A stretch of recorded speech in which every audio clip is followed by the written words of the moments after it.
Hello, everyone. Tonight we are stepping into a time when dawn didn't just mean a new day, it meant a fresh chance to dodge claws, teeth, and whatever else the ancient world decided to throw at you. Imagine this. The sky is cracked with red and orange streaks, the air still heavy with the chill of the night, and somewhere out there a tiny dinosaur scurries across the soft dunes. Its feet barely leave a mark on the sand, and if you weren't looking closely, you'd swear it was just another ripple in the landscape. But there do you see it? A glint of juice on its snout, the faint stain of crushed berries that seem far too bright for this dusty, dangerous place. And before you even think about how cute it looks, you probably won't survive 10 minutes out here. Just saying. So before you get comfortable, take a moment to like the video and subscribe, but only if you really like what I do here. And hey, tell me where you're watching from and what time it is over there. I love seeing how far these ancient stories travel across time zones. Now turn off the lights, maybe turn on the fan for some soothing noise, and let's get started tonight. You shuffle forward your feet, kicking up little clouds of powdery sand that glow pink in the first light. The world feels like it's holding its breath silent, except for the soft hiss of breeze across dry grass and the distant haunting cry of some unseen flyer. Ahead of you, weaving between twisted bushes, is the star of tonight's strange tale. No bigger than a modern chicken with delicate forelimbs and bright, alert eyes, the little dinosaur seems almost comically out of place. But here it is, moving with a purpose. In its tiny jaws, it carries the remains of a berry cluster, deep crimson juice dripping like blood. Okay, that was dramatic, but I promise it's just fruit. Probably. The dunes here aren't just endless sand. They're dotted with tough, scrubby plants and thorny shrubs, the kind that could shred your ankles if you weren't careful. And scattered among them, hidden unless you know where to look, are nests hollows scraped into the earth lined with twigs, feathers, and whatever else a prehistoric parent can find. Our tiny friend darts toward one of these, a little hollow at the base of a wind-twisted tree. It sets down the berry cluster and starts doing something that at first looks like play. But no, this is no idle game. It picks up a berry in its claws, crushes it against the nest wall, and smears the juice with quick practice movements. It's painting. You're watching the world's smallest artist at work, and you have to admit it's a weirdly beautiful sight the way the juice soaks into the dry twigs, the rich red standing out against the dull browns and grays of the nest. You lean closer, half expecting the little creature to sign its masterpiece. And here's a fun fact to ponder while you watch. Scientists believe some small theropods really did use natural pigments for nest decoration, maybe to hide them, maybe to signal something, or maybe just because they could. Historians still debate whether these behaviors were instinct or the first flickers of something like culture. The air warms as the sun climbs higher and the colors of the landscape shift from soft pastels to harsher golds and browns. The dinosaur pauses in its work, head cocked as if listening for something. You freeze too. For a moment, all you can hear is the wind and the distant rustle of leaves. Then from somewhere behind a rock, a low hiss. Not the wind this time. Something's watching. You glance around, heart thumping, even though you know nothing here is really going to lunge at you. That's the magic of ancient history storytelling. You're safe, but not too safe.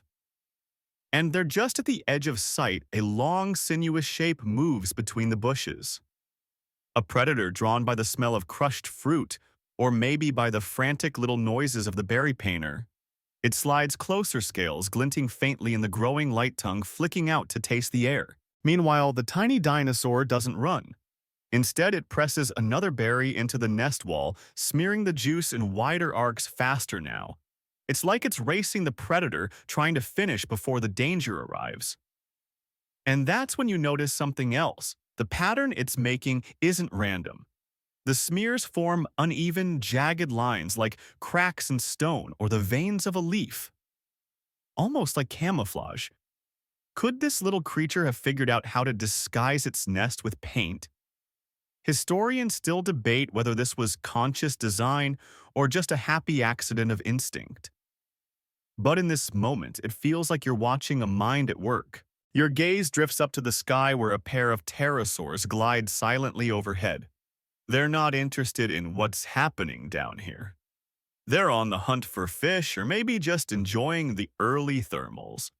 And while we're off topic, did you know some pterosaurs had fur-like filaments? Weird, right? The ancient world was full of surprises. Back on the ground, the little dinosaur gives one last swipe of berry juice across the nest, then steps back, breathing hard. The predator pauses, tongue flicking again, as if confused by the mingled scents of fruit wood and feather. The painted nest seems to blend into the shadows, its red stains breaking up the outline, just enough to make the predator hesitate. And in that hesitation, the tiny artist seizes its chance, darting away into the undergrowth. You let out a breath you didn't know you were holding. The sun is higher now, the light harsher, but the painted nest remains an ancient canvas, a relic of survival waiting to face whatever comes next. The sun climbs as relentless as the eyes of the predator you just saw. You shuffle closer to the tiny dinosaur's nest, careful not to disturb the patterns that streak its walls. The berry stains, still wet, glisten like rubies in the heat. The little painter has returned, its sides heaving, but there's no time to rest. It picks up another berry in its claws, glancing around with nervous jerks of its head. The air feels heavy now, as if holding secrets.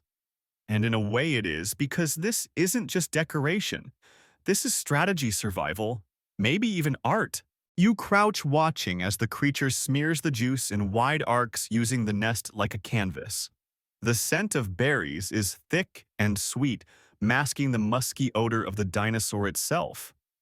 You'd almost think this was a form of prehistoric perfume. But no, the paint is meant for others, not for itself. The way it works, quick and precise, suggests purpose. Maybe it's trying to hide its eggs. Maybe the stains confuse predators. Maybe this little creature is the first true artist in history. Historians still debate whether these behaviors were inherited instincts or something more, a sign of early symbolic thought. And honestly, standing here, you're rooting for the artist theory. The nest, shaped like a rough bowl, is a jumble of twigs, grass stems, and scavenged feathers. Now, though, with the added berry stains, it looks strange. Almost like part of the bush itself. The deep reds mimic the shadowy places between the branches. The smudged edges break up the outline of the nest, making it harder to spot. You have to admire the little dinosaur's dedication. This thing is determined to give its babies the best shot at life, which in this time is saying something. Because remember, everything out here either wants to eat you, trample you, or steal your hard-earned food. The little painter steps back and surveys its work, tilting its head like a miniature critic. Satisfied, it bounds off into the undergrowth, no doubt to gather more berries or maybe even to scout for other dangers. You stand and take a slow breath. The air smells of dust fruit and the faint, earthy tang of dinosaur. You wouldn't bottle it, but it's oddly comforting. There's a stillness now, the kind that happens between one danger and the next. Speaking of dangers, have I mentioned that this landscape is dotted with hidden sinkholes? That's your odd fact of the section. Some prehistoric regions were riddled with natural traps that swallowed the unwary. You glance down, half expecting the ground beneath you to give way. Not this time, luckily. But imagine what it must have been like to navigate this world, tiny feet tiptoeing through a maze of predators and pitfalls. Your attention shifts as the little dinosaur returns, dragging a whole berry cluster this time. The fruit is darker than before, riper, maybe, or simply stained with dust. With determined little grunts, it begins its work again, smearing the juice with claw and snout. It even uses its tiny forelimbs to dab at the nest's edges. The effect is almost comical, like watching a toddler finger paint with absolute seriousness. But this isn't play. This is survival. And here's where things get even more fascinating. The dinosaur's choices of berry aren't random. You notice that it avoids certain fruits ones that would make brighter, more visible stains. It sticks to deeper reds and purples, colors that blend better with the shadows. Scientists studying fossilized nests have found traces of pigments leading to theories that some species were selective about their paints. Historians still debate whether this was due to taste availability or genuine camouflage strategy. Either way, it's impressive.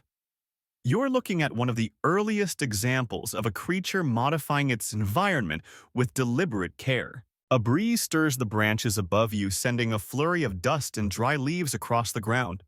The little painter freezes, one claw still smeared with berry juice, eyes wide and shining. You freeze too. The landscape seems to hum with hidden life. Every shadow might hide a predator, every rustle might signal danger. Then, as quickly as it came, the breeze dies. The dinosaur relaxes and resumes its work, though it keeps glancing nervously at the horizon. And you can't help but feel a twinge of respect. Out here in a world that wants nothing more than to swallow it whole, this little creature doesn't just survive. It builds it, creates it, plans. All with nothing more than berries and determination. The nest is starting to look like part of the landscape, a splash of red among the roots, almost invisible unless you know where to look. Which of course you do. But the predator from earlier, maybe not. You take a step back, giving the little artist space to finish its masterpiece. Above, the sun blazes down, turning the sand to gold and the shadows to ink. The air shimmers with heat and you wipe the sweat from your brow. Not that you're really here, of course, but the image is vivid, isn't it? That's the fun of these journeys. We get to walk with ancient creatures without worrying about becoming lunch. As the little dinosaur scampers off again, perhaps to find more berries, or perhaps to check the perimeter of its tiny kingdom, you take one last look at the nest. The berry stains have dried to a duller red, blending even more with the twigs and earth. A tiny fortress painted with the colors of survival. You stay still as if your own survival depends on it, and in a way it does at least.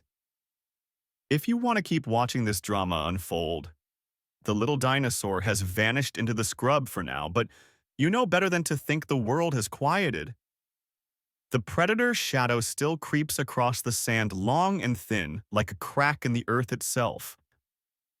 It moves with a slow, almost lazy grace, the kind that only comes from knowing that the day's meal is just a matter of patience.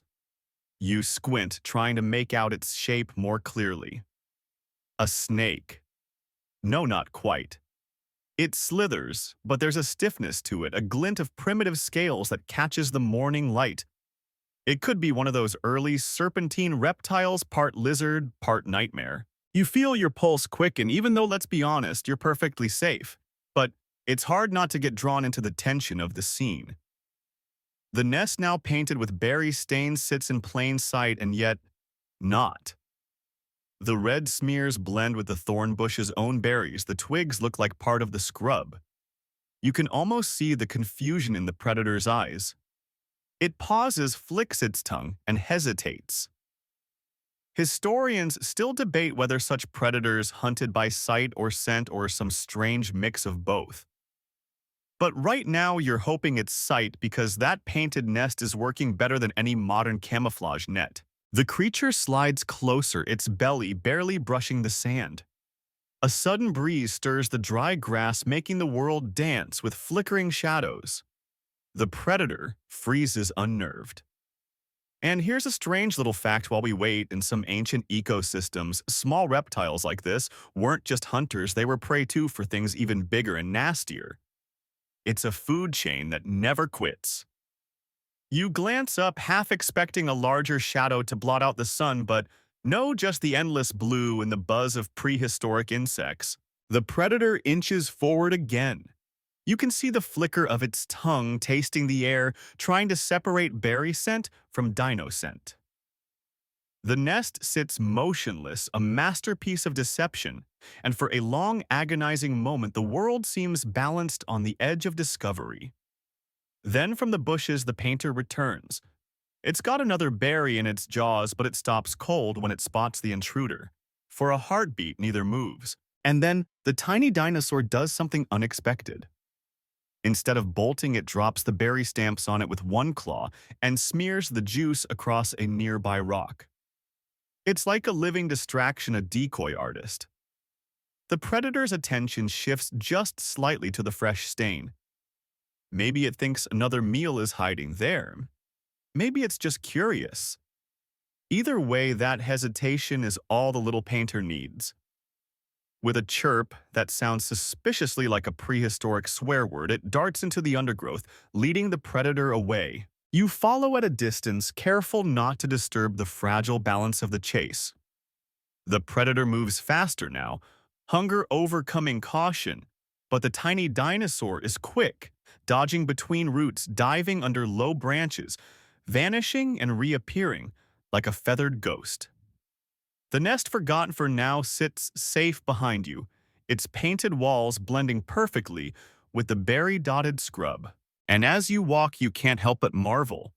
This isn't just instinct. This is a battle of wits played out in smears of berry juice and clever feints. Historians still debate whether small dinosaurs like this were capable of true problem-solving or if we're just reading too much into their fossils. But come on. After what you've seen, you're convinced. This little creature isn't just surviving, it's thinking. You pause to catch your breath, or at least to give your imagination a break. The world around you is alive with sound, the hum of insects, the rustle of leaves, the distant cries of larger predators staking their claims.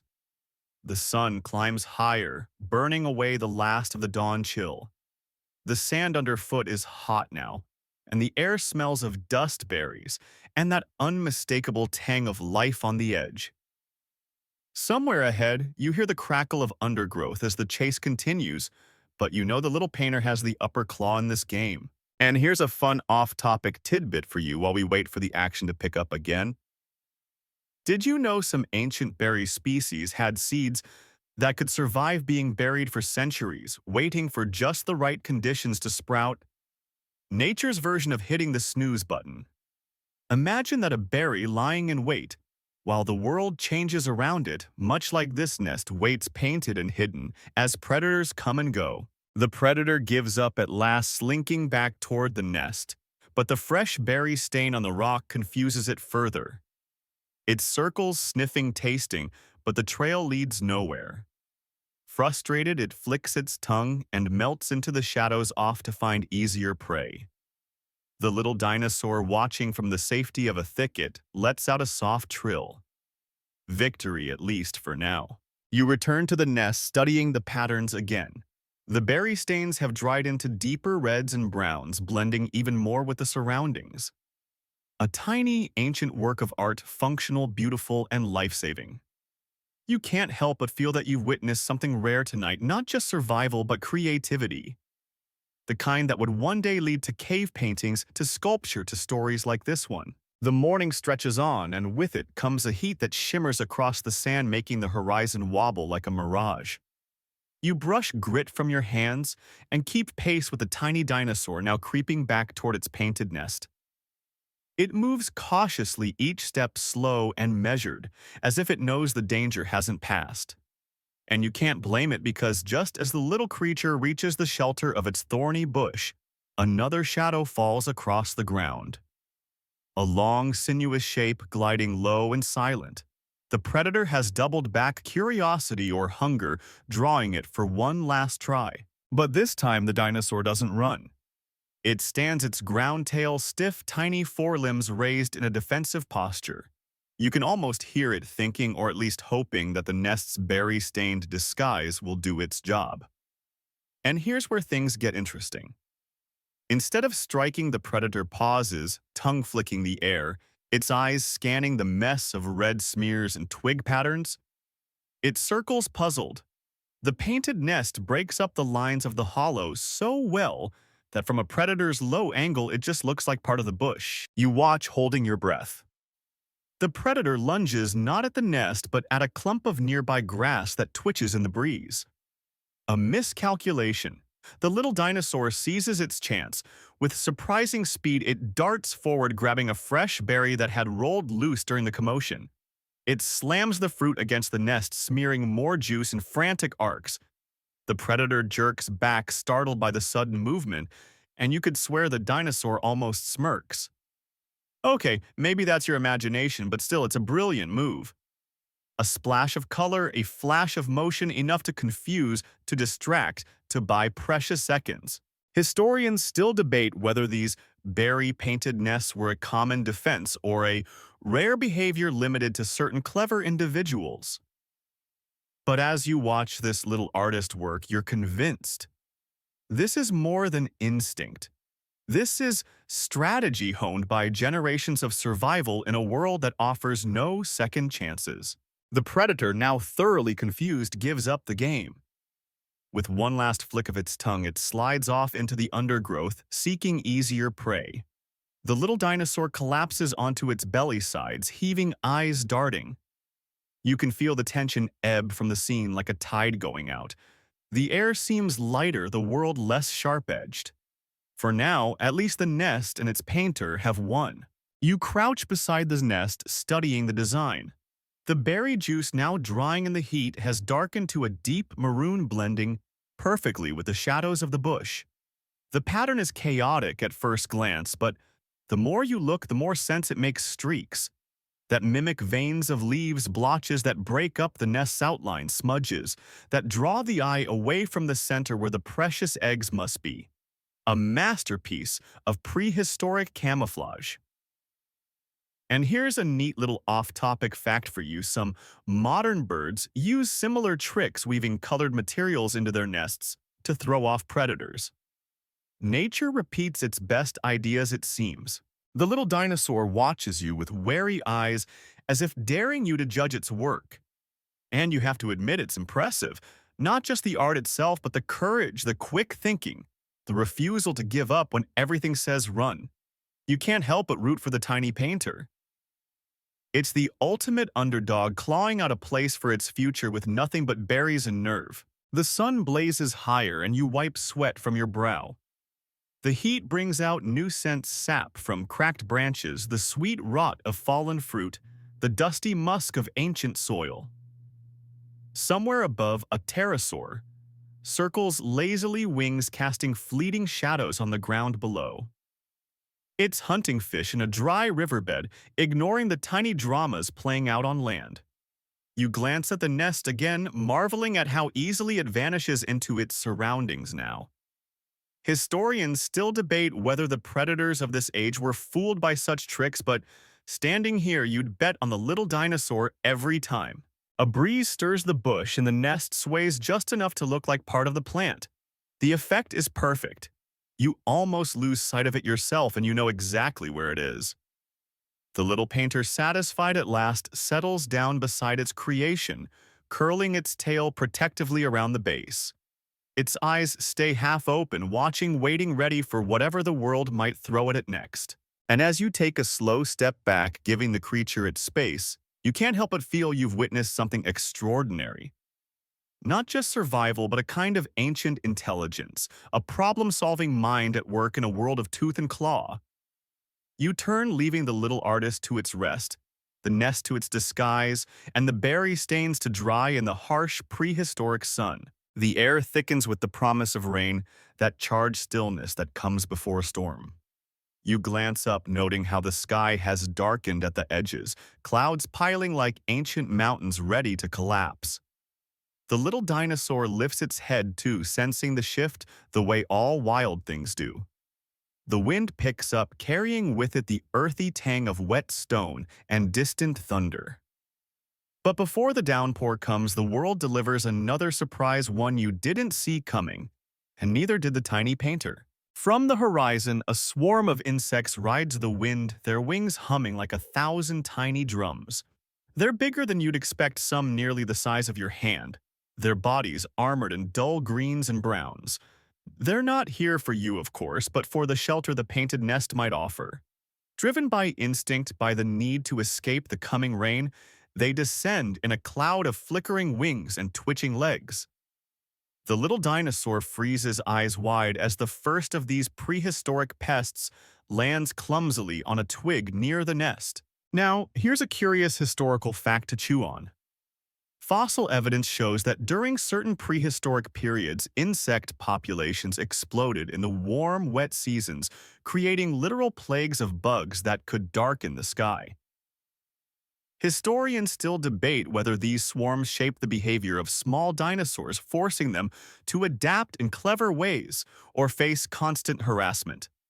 Tonight, you're seeing one possible answer. The insects crowd closer, drawn to the shelter, the shadows, perhaps even the berry stains themselves. The juice, now drying into dark patches, may look like part of the plant to a predator, but to these desperate insects, it's just another surface to cling to. You shift your weight, half expecting the tiny dinosaur to abandon its post to flee from the onslaught.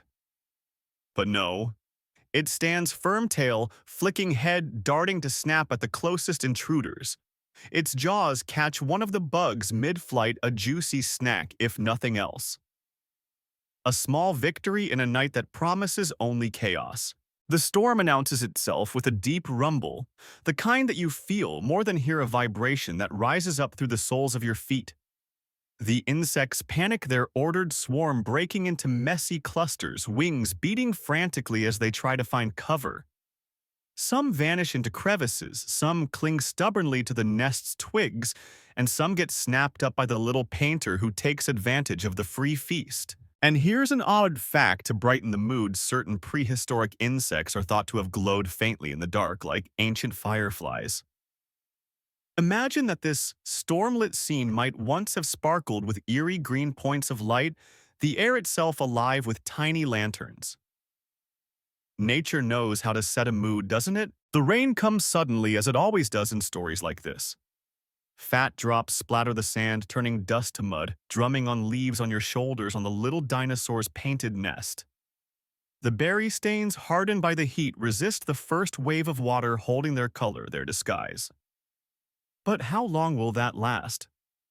The storm intensifies, the wind howling like some ancient beast, and the world blurs into motion and sound.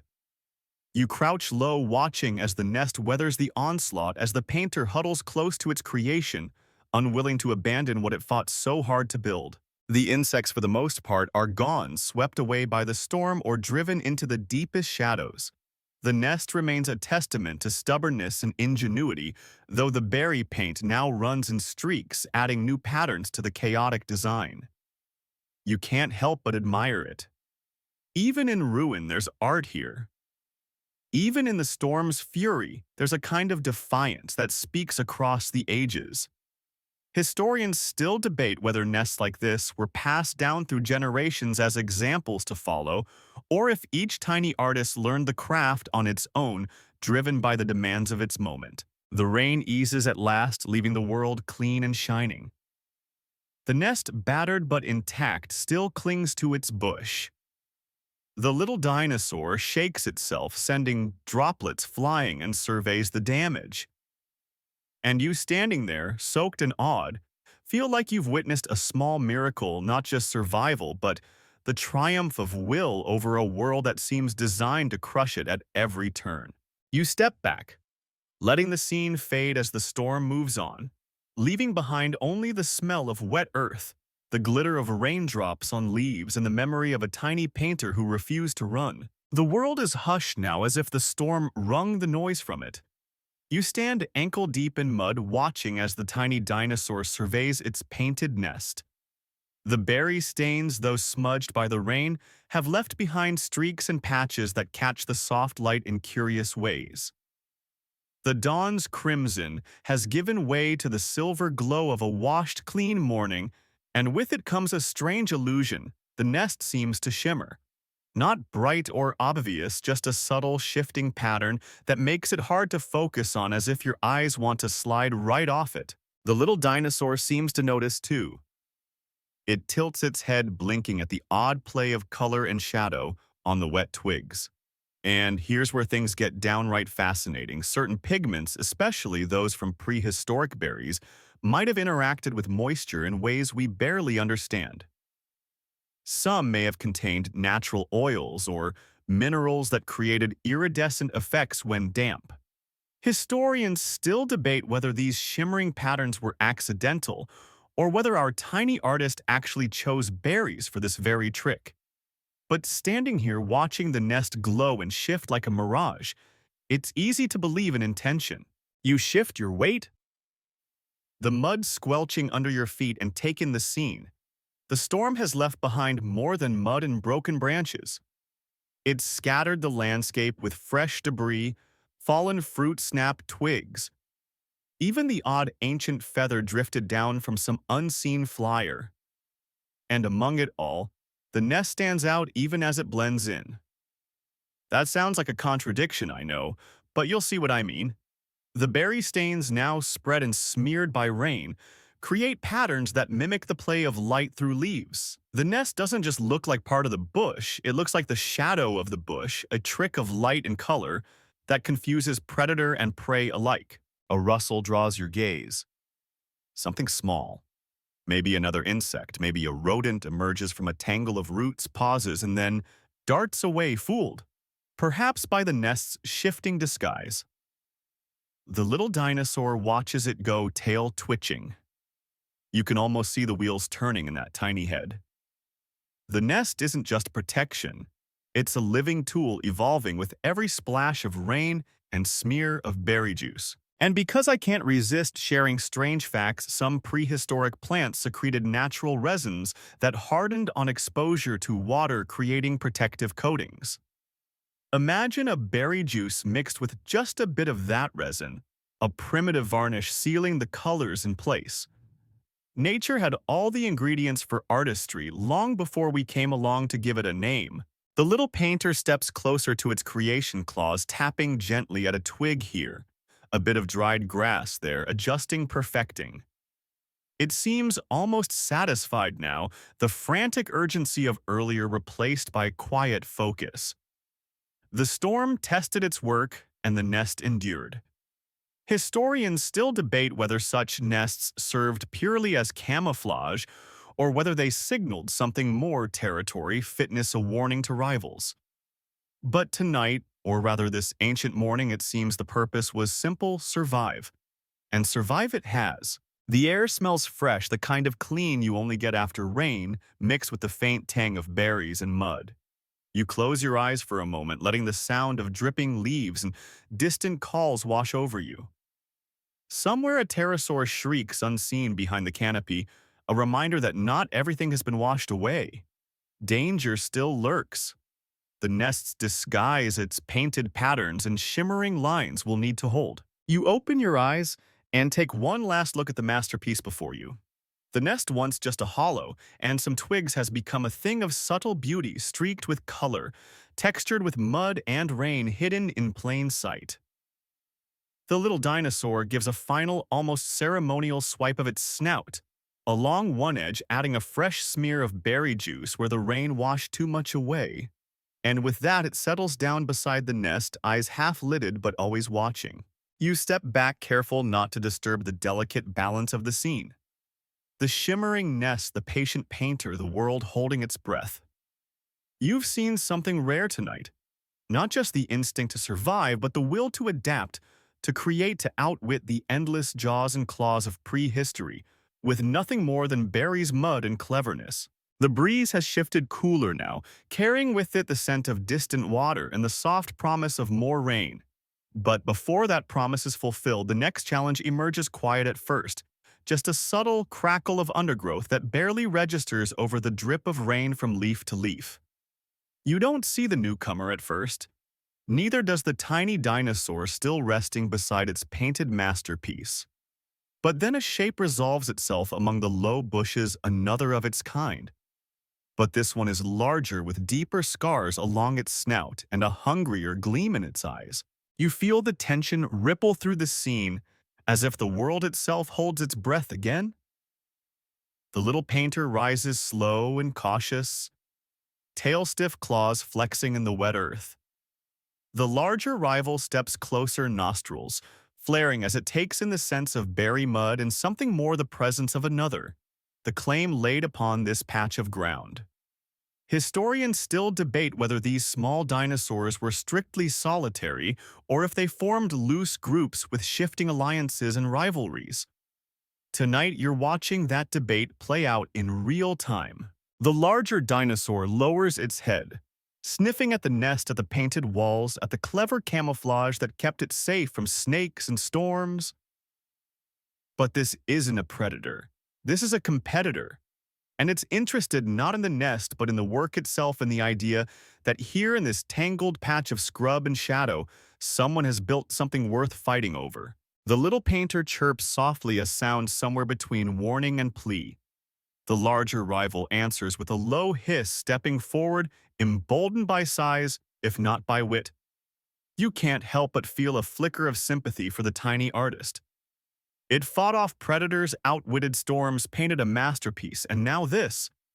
A rival with no appreciation for art, only hunger and opportunity. The two circle each other's tails, lashing claws clicking against wet stone and wood. The nest sits between them, silent witness to this prehistoric standoff.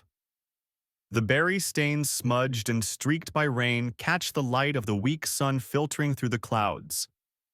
They look almost like blood now, though no battle has begun yet. And here's a curious little off-topic fact to ponder while you wait in some parts of the ancient world. Berry pigments were so durable that traces of them survive in fossilized nests. To this day, stubborn reminders of long-vanished moments like this one. Nature's way of leaving a signature long after the artist and the rival are dust. The larger dinosaur makes its move, lunging not at the painter, but at the nest jaws, snapping at a twig, scattering bits of grass and feather. It wants to claim the work, or perhaps just destroy it. The little painter reacts instantly, launching itself into a chaotic, darting dance that's as much theater as defense. It darts left, right, slashing at empty air, tail whipping, claws flashing. It's a distraction to display, a desperate bid to protect what it built. Historians still debate whether such displays were instinctive or learned, whether these creatures passed knowledge from parent to hatchling. But as you watch the little artist dance its wild, furious dance, you can't help but believe in learning and memory and some flicker of inherited cunning. The larger rival hesitates, confused by the flurry of motion, the flashing of claws, the smear of berry stains that catch the eye and break up the shapes of body and nest.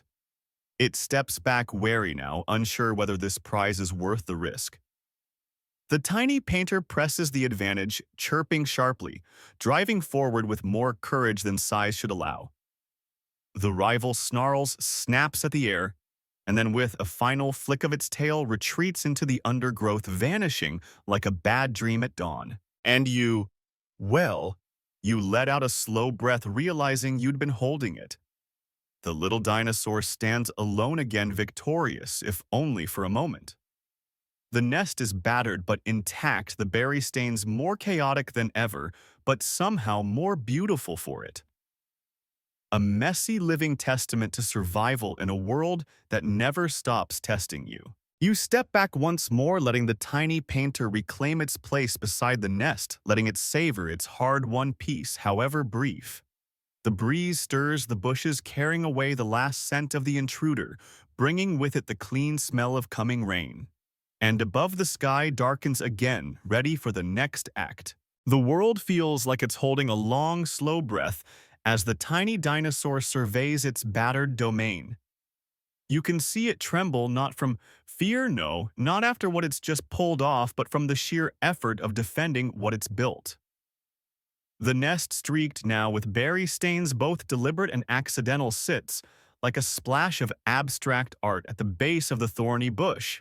But there's no time to admire it. A soft rustling begins again at the edge of the clearing, and you know this isn't over. The little painter knows it too. Its head snaps around, eyes, bright tail twitching with nervous energy. From the undergrowth comes movement, but not the stealthy creep of a predator. No, this is something else, a kind of chaotic flurry, a tumble of motion and noise. You lean forward, curious, and there it is, the dance of distraction begins. The tiny dinosaur launches into a display that's as desperate as it is brilliant. It darts side to side, leaps at empty air, whips its tail in wide arcs that send droplets of lingering rain flying like sparks in the dull light. And this is where it gets fascinating. The smears of berry juice on its body and on the ground beneath it blur its outline, making it harder for watching eyes, predator, rival, or otherwise to pick out exactly where it is. Historians still debate whether such displays were meant solely to confuse, or if they also served as signals to kin warnings shouted with motion rather than sound. But in this moment you see their genius. Every move, every splash of color draws attention away from the fragile nest. You can almost hear the little dinosaur thinking, or perhaps hoping, "Look at me, not at what I protect." And it works. The new threat. A mammal perhaps small but bold, its eyes reflecting the dim light, pauses at the edge of the clearing. It sniffs the air, confused by the tangle of scents: berry mud, wet feathers, frightened courage. The painter's frantic dance draws it forward, but not toward the nest, toward the decoy, toward the chaos. The little artist stumbles, recovers, leaps again, each move more erratic than the last. The mammal follows, caught in the web of distraction drawn by movement rather than sense. And here's your off-topic oddity. Some prehistoric mammals were known to cache food in hidden burrows, hoarders, before hoarding was cool. Perhaps this little creature had been hoping to raid the nest to steal an egg or two for its stash. But now it's caught in the dance, the hypnotic flurry of color and motion. Rain begins to fall again, soft at first, like a blessing on the weary. The berry stains on the ground mingle with the mud, adding to the confusion, the illusion. The mammal lunges, misses, lunges again, and then frustrated darts away into the undergrowth, vanishing as suddenly as it appeared. The dance slows. The tiny dinosaur collapses to its belly sides, heaving, chest rising and falling with exhaustion and relief. The rain builds steady now, washing clean the stage where the drama just played out. You take a step back, heart still racing even though you know none of this can touch you.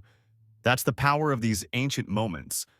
The way they pull you in, make you feel the stakes. The painter's nest is safe again, if only for now. The berry stains run in fresh streaks down the twigs, mingling with the mud, turning the nest into a swirl of color and texture that seems more natural than the bush it hides within. Above, the sky rumbles and a flicker of lightning dances along the horizon. The world is not done testing this little artist, not yet. But for now, it is won. The dance of distraction, the chaos of color, the courage to stand and fight. They've bought another day, another chance for the nest, for the tiny life it shelters. Historians still debate whether such displays were unique to certain clever individuals or common to the species. But as you stand there, rain soaking your hair, feet in the mud, you know what you believe. This is art in motion, survival as performance, and it is beautiful. Night begins to fall, slow and heavy, draping the world in deep purples and smoky grays. You stand beneath a sky where the last fingers of sunlight bleed out over the horizon, turning the berry fields into seas of shadow. The painted nest, with its streaks of rain-washed pigment and smudged berry stains, seems to sink deeper into the earth, as if the world itself conspires to hide it. The little dinosaur crouches low, barely a ripple in the undergrowth, its eyes reflecting the final glint of day like polished amber. You take a breath, filling your lungs with the cool, damp air of nightfall. It smells of wet leaves, ripe berries crushed underfoot, and the faint metallic tang of distant storms. And as darkness deepens, so too does the danger. The berry fields, once a source of color and camouflage, become treacherous. Every clump of fruit, every splash of red or purple could conceal something watching, waiting, hungering. The world has changed, and so must the little painter's strategy. Historians still debate whether small dinosaurs like this one altered their nesting behavior with the seasons, or if they simply clung to the same tactics regardless of shifting risks. But tonight, you see adaptation at work. The tiny artist presses close to its nest body, low tail wrapped tight, as if trying to become part of the bush itself. The berry stains now darker in the fading light, no longer stand out as color, but as shadows patches of deeper dark against the night's gloom. It's not just camouflage now, it's invisibility. And yet there's movement. You spot it at the edge of vision, a flicker where the berry fields meet the forest beyond. Something is out there. A predator, perhaps. Or maybe just another hungry scavenger drawn by the scent of fruit or by the faint warmth of a hidden nest. You lean forward, heart thudding, even as you remind yourself that none of this can touch you. But it feels real, doesn't it? That's the magic of these ancient stories. The little dinosaur doesn't move, doesn't blink. It knows that any motion now could give everything away. Instead, it trusts in its art in the mess of berry juice and mud and twigs that hides its treasure. And here's your odd fact of the moment: some prehistoric berry species had compounds that fluoresced faintly under certain conditions, moonlight perhaps, or the glow of fungi. Imagine that a landscape dotted with faint ghostly lights guiding or confusing the creatures that move through it. The world darkens further, the last of the color draining from the sky. The berry fields are now a tapestry of black shapes, indistinct, shifting with the breeze. The little dinosaur's nest vanishes entirely, a trick of shadow and clever staining. The predator, whatever it was, passes by, fooled by the night, or perhaps by the painter's masterpiece. The tension ebbs again, though you know it's only temporary. This world offers no long peace, only brief pauses between tests. You draw back, giving the scene its quiet. The little painter breathes again, slow and deep, its eyes half closed but always watching. The night hums with life, insects, buzzings, distant calls of unseen hunters, the soft patter of fresh rain beginning to fall once more. The berry fields drink in the water, the scents sharpen, the shadows deepen. And through it all, the tiny dinosaur guards its painted nest, trusting in the camouflage it crafted, in the colors that the night has turned to safety. Historians still debate whether moments like these played out often, whether tiny creatures like our painter could truly shape their fate with such small, clever acts. But as you stand there watching the berry fields melt into the dark, you believe. Because what you've seen tonight isn't just survival, it's art meeting instinct, creation meeting need. And it's beautiful, even in the deepening night. The night deepens, and with it comes a different kind of danger, the kind that moves silently without the slither of a snake or the hiss of a rival. You feel it before you see it, that prickle at the base of your neck, the sense that something is watching. And then in the dim starlight, you catch the gleam of small eyes low to the ground, glinting like twin drops of quicksilver. A thief in the dark has come calling. It moves cautiously, this ancient mammal no larger than a weasel. Its nose twitches, testing the air, picking up the mingled scents of berry, mud, wet grass, and faint but present the warmth of life. It's not here for the berries, though. It's here for what might lie beneath the painted twigs. The little dinosaur doesn't stir, trusting the night and its own handiwork to keep its secret safe. The nest, smudged and darkened by rain, is nearly invisible in the patchwork of shadows. But the thief is persistent. It creeps closer, belly low, paws soft on the damp earth, ears flicking at every night sound. You hold your breath, feeling the tension as if it's your own. The mammal sniffs at the edge of the nest, puzzled by the tangle of scents.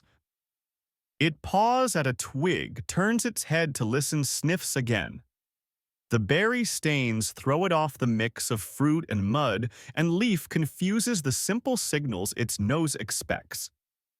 Historians still debate whether the mammals of this age were mostly opportunists, stealing where they could, or if they were clever hunters in their own right. But this one seems cautious, as if aware that even a small misstep in this world can mean the difference between a meal and becoming one. The little painter watches every muscle taut, every breath slow and silent. You can see its eyes glint, following the intruder's every move. And here's an odd fact to lighten the mood: some prehistoric mammals had venomous spurs on their ankles like the modern platypus. Imagine that small furry and packing a hidden sting, but tonight's visitor is all stealth, no venom, relying on silence and scent to get what it wants. The mammal sniffs deeper into the nest, nosing aside a bit of grass, a damp feather. The little dinosaur tenses but still doesn't move. This is the final test of its painted defenses. The berry stains spread and smeared by storm and struggle have blended so thoroughly into the nest's fabric that they mask even the faintest hint of egg or hatchling. The mammal hesitates, confused, then pulls back, ears cocked as if listening for some cue that doesn't come. It sniffs the air once more, then turns slinking off into the dark, the promise of easier prey elsewhere calling it away. You exhale, the tension easing from your shoulders as if you too had been guarding that fragile hollow. The little dinosaur relaxes at last, slumping beside its creation tail, curling protectively around it. The night hums again with soft life, the quiet buzz of insects, the whisper of breeze through wet leaves, the soft drip of water from branch to earth. The nest, smudged and battered, remains whole. The painted lines, accidental and deliberate, have done their work. Historians still debate whether these small creatures understood the power of their creations, whether they painted with purpose or simply by instinct. But as you stand here in the hush of the ancient night, you can't help but feel you've seen intention. A tiny artist defending its work against the endless hunger of the dark. Above, the stars flicker between drifting clouds. The world breathes again, at least for now. And you step back, leaving the little painter to its well-earned rest, its masterpiece safe beneath the watchful sky. The night stretches on, and with it comes a curious quiet, one of those rare moments in prehistory where the world seems to pause between threats. The little dinosaur stirs, lifting its head, its nostrils flaring as it tests the air. The breeze has shifted, carrying a new scent, faint but distinct. You follow its gaze toward the berry fields, where the moonlight filtered through thin clouds cast the world in silver and charcoal. There, hidden among the familiar fruits, is something different. A cluster of berries so dark they're almost black, with a subtle sheen that catches the moon's glow in a way the others don't. The tiny painter inches closer, curiosity overcoming caution. It sniffs the strange fruit, prods it with a claw, and finally takes a tentative nibble. The taste seems to surprise it, perhaps bitter, perhaps sharp, but not unpleasant enough to stop. With quick, decisive bites, it gathers the berries, carrying them one by one back to the nest. And here's where it gets fascinating. As the dinosaur smashes the new berries against the twigs, the juice that bleeds out isn't the deep red or muddy purple of earlier efforts. It's lighter, almost translucent, with a faint luminescence that catches the faint light of the moon and seems to glow. You blink, thinking it a trick of your eyes, but no. The nest, once a canvas of shadows and stains, begins to shimmer faintly, as if painted with starlight. Historians still debate whether such rare berries were sought out deliberately for their properties, or if finds like this were simply happy accidents in the endless search for survival. But tonight, you're watching the kind of accident that changes everything.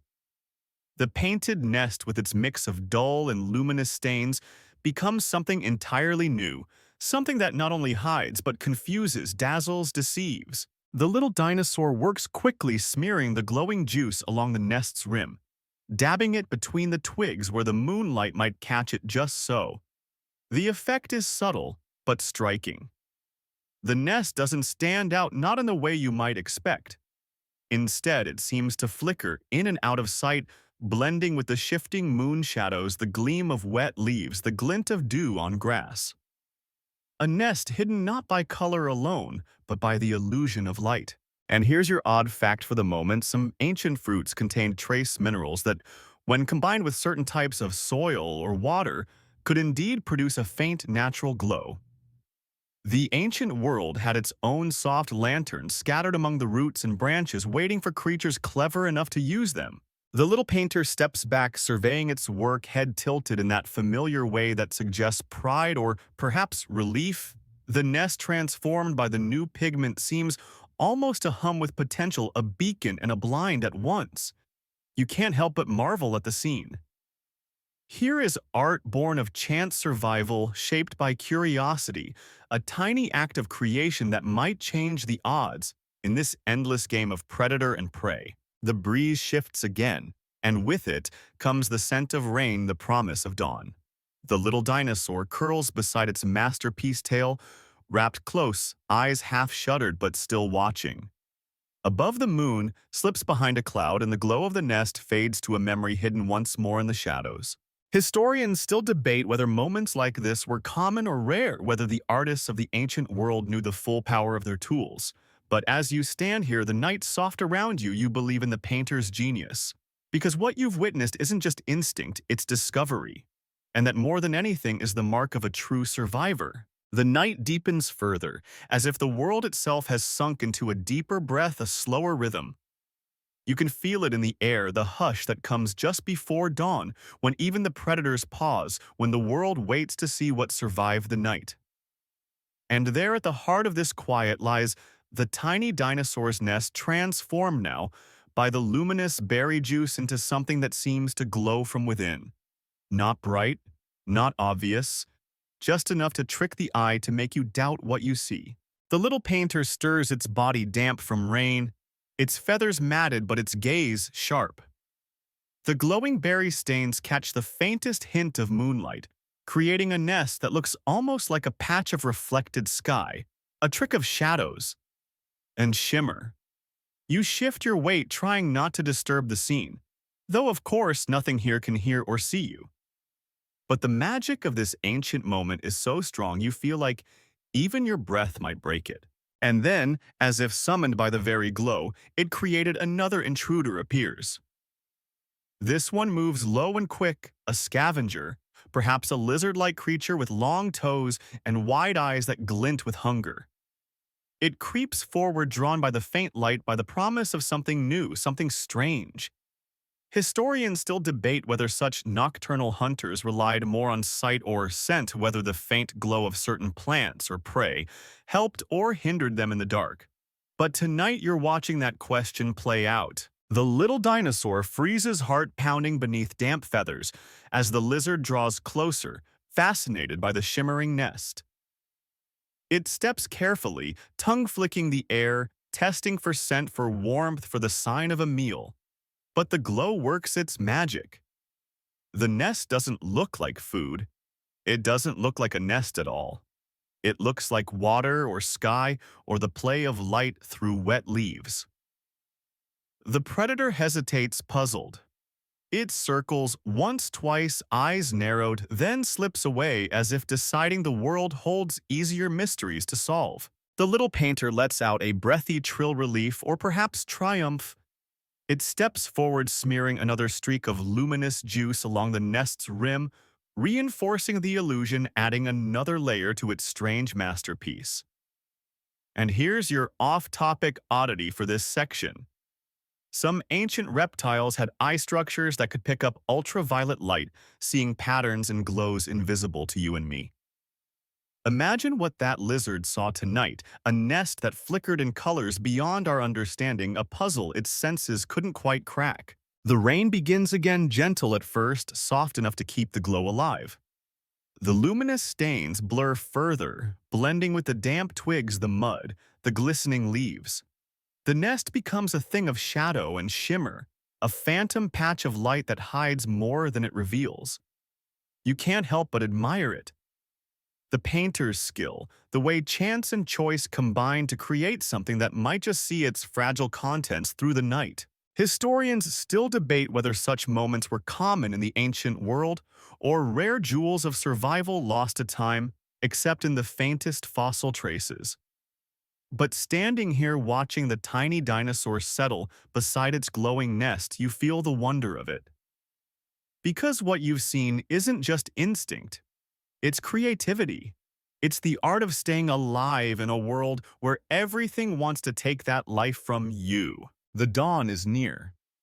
The stars fade as the sky begins to pale, and with it, The glow of the nest softens, dims, blends into the coming light. The little painter closes its eyes at last, trusting in its work in the strange and beautiful shield it built, from berries, mud, and courage. The world softens under the first whispers of dawn. The horizon blushes faintly, washing the night's deep blues and purples with hints of peach and gold. The berry fields glisten with dew, every leaf and twig adorned with tiny jewels of water. And at the center of it all, the little dinosaur stirs, lifting its head to greet the new day. Its nest, streaked with the last of the luminous berry juice, no longer glows, but the patterns left behind are no less striking. Smears of pale gold, faint silver traces, where the juice dried patches of darker red where the pigment held fast through rain and night. The painter's masterpiece has survived, but at a price. You can see it now as the light grows, small scratches along the dinosaur's flank, bits of feather torn and ragged from the night's battles and frantic dances. Its eyes, bright but weary, scan the berry fields for new threats. And there at the edges of the clearing, shadows gather once more. The glow may have confused the night's hunters, but now it draws the curious, the bold, the hungry. A flock of scavenger birds circles overhead, their cries sharp and eager. A larger reptile drawn by the scent of crushed berries or the faint warmth of life prowls the edge of vision. The painter doesn't flee. Not yet. Instead, it does what it has always done. It works. With quick, darting movements, it gathers what berries remain, smashing them against the nest's walls, adding new stains, new patterns, reinforcing the disguise as best it can. Historians still debate whether these creatures understood their art as a weapon, a shield, or simply as part of life's routine. But here, in this fragile dawn, you see the truth. It is all of those things at once. And here's an odd fact to ponder. In some parts of the ancient world, early pigments from plants and berries were so rich in natural oils that they resisted water clinging to surfaces through storm after storm. Nature's paint as durable as it was beautiful. Perhaps that's why the little dinosaur chose these berries, whether by instinct or by the inherited wisdom of countless generations. The larger reptile edges closer, nostrils flaring, eyes narrowed. The scavenger birds swoop lower, their shadows flickering across the painter's battered form. The nest sits at the heart of it all, a messy, beautiful fortress of twigs, feathers, mud, and berry stains. A creation that has bought time but not safety. The little dinosaur chirps low in its throat, a sound of warning, of defiance. And then, as the sun crests the horizon, it makes its choice. It stands tall, well, as tall as a creature no larger than a chicken can, and spreads its forelimbs wide, tail raised, body tense. The painted nest behind it gleams faintly in the light, a mosaic of survival written in fruit and mud. Historians still debate whether such displays were meant to warn, to bluff, or simply to buy time. But as you watch, you feel the courage behind it, the determination to defend not just a nest but a masterpiece, a fragile promise of the future. The scavenger birds hesitate, uncertain. The larger reptile stops, puzzled by the defiant posture, by the strange patterns that don't quite make sense. And in that moment of hesitation, the painter's work buys another breath, another heartbeat, another chance. The dawn grows brighter. The scavengers retreat, rising on warm thermals to seek easier prey. The reptile slinks back into the undergrowth, the mystery of the painted nest too strange to risk. The little dinosaur lowers its limbs at last, trembling with exhaustion, but victorious again for now. You take a slow breath, the world around you soft with morning light, and marvel at the price of artistry in an age where every day is a battle. The sun climbs higher, burning away the last of the dawn mist, and with it comes the wind, a wild, restless force that whistles through the berry fields, rattling branches, bending saplings, and turning the quiet world into a place of motion and noise. You feel it first as a soft gust against your face, then stronger, tugging at your hair, sending loose leaves tumbling like dancers across the ground. The little dinosaur braces itself, claws gripping the earth, eyes narrowing against the grit carried on the breeze. It knows what's coming. The final storm is here. The sky darkens at the edges, once more clouds rolling in like great gray beasts, their bellies swollen with rain. Thunder grumbles low and long, a sound that seems to rise from the bones of the earth itself. Apocalypse. The tiny painter glances at its nest, its masterpiece, the fragile shield of twigs and berry stains that has seen it through night and predator alike. And for a heartbeat, you see the weight of the world in its posture. It knows that this storm will test its work as no rival or thief has. The wind howls now, tearing at the bushes, stripping leaves, sending showers of twigs and berries flying. The nest shudders under the onslaught, the carefully applied pigments beginning to blur, to smear anew, to mix with the mud churned by the rain that follows in the storm's wake. Fat drops strike the ground like drumbeats, turning dust to slurry, washing away footprints, washing away the delicate strokes of berry juice that turn twigs into shadows and mud into art. And yet, the little dinosaur does not flee. It darts forward, pushing its body against the nest, shielding what it can with its own small frame. It grabs at loose twigs with its jaws, tries to wedge them tighter, smears more berry juice from a half-crushed fruit under its claw. The storm roars in defiance, lightning flashing so bright it leaves after-images on your eyes, thunder cracking so loud it seems the world itself has split. But still, the painter works desperate, determined. Historians still debate whether such storms shaped the behavior of small dinosaurs, forcing them to adapt to build stronger, better hidden nests, or whether survival in such moments was simply luck. But here in the teeth of the storm, you see more than luck. You see will. You see a creature fighting not just to live, but to protect what it has created, what it has promised to the future, hidden beneath the twigs and feathers and fading berry stains. And here's a strange fact to marvel at. While the rain lashes down, some ancient pigments under the right conditions actually hardened when mixed with certain minerals in the soil, creating a natural sealant. Maybe, just maybe, the painter's desperate smears tonight are doing more than painting. They're preserving, sealing the nest against the storm's fury. The wind screams, bending trees until they creak and groan, tearing great strips of bark, flinging them like spears across the landscape. The nest shifts, rattles, but holds. The little dinosaur presses closer. A living shield, feathers, flattened eyes squeeze shut against the driving rain. You want to help, to shelter it, but of course you can't. All you can do is witness, is marvel, is hope. And then, as suddenly as it came, the storm begins to ease. The rain softens to a drizzle. The wind, still fierce, loses its teeth. The clouds, torn and tattered, begin to break apart, letting shafts of sunlight pierce through to touch the battered world below. The little dinosaur lifts its head, blinking against the rain chest, heaving with the effort of the fight. The nest remains muddy, smeared, its colors blurred and muted but standing. A masterpiece reshaped by storm, but a masterpiece still. You step back, letting the painter have its moment, letting the world settle.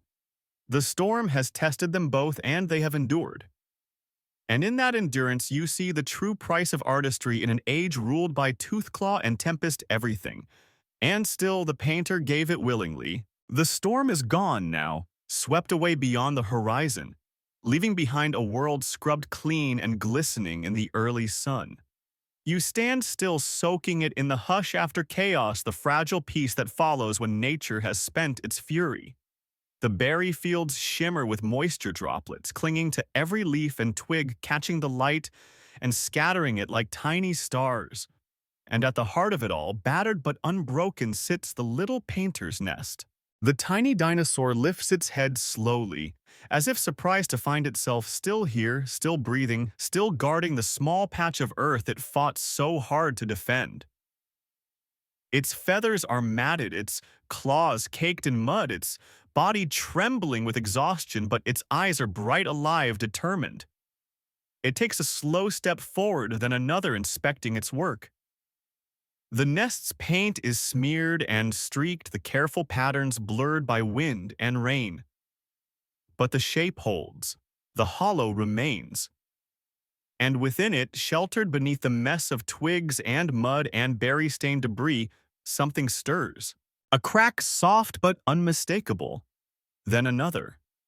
The little dinosaur freezes as if afraid to hope. You hold your breath, too drawn into the stillness of the moment. And then from beneath the painted shield, a hatchling struggles free. Damp, fragile, its tiny body smudged with streaks of berry stain, it blinks up at the world it's never seen before. A world of color and mud, of broken branches and new light, of danger and wonder in equal measure. The parent lowers its snout, touching the hatchling gently as if to reassure it, or perhaps to convince itself that this is real. The baby chirps softly, a sound that seems impossibly small in the vastness of this ancient dawn. And here's your odd fact to end this long night's tale: fossilized nests from certain small dinosaur species sometimes show signs of repeated use, evidence that these creatures, like birds today, may have returned to their painted hollows again and again, season after season, to raise their young. Historians still debate whether that loyalty was driven by instinct, memory, or the simple logic of survival. But as you watch the tiny painter nudge its hatchling closer as the first true warmth of morning spreads across the berry fields, you don't need the answer. You've seen it. This is art, not for beauty, not for pride, but for life itself. A masterpiece shaped by claw and snout, by courage and storm, by need and chance and heart. The breeze stirs the branches, carrying the sweet scent of wet earth and crushed berries. The world feels new, full of promise and peril. And the little painter stands at its center, victorious. The hatchling snuggles closer, safe beneath the wreckage and wonder of its first home. You take one last look, letting the scene blur at the edges, letting the colors soften, the sounds fade. The ancient world breathes quiet now for just this moment. The storm passed, the danger receded, and there in a nest, streaked with the smudges of battle and storm, lay new life.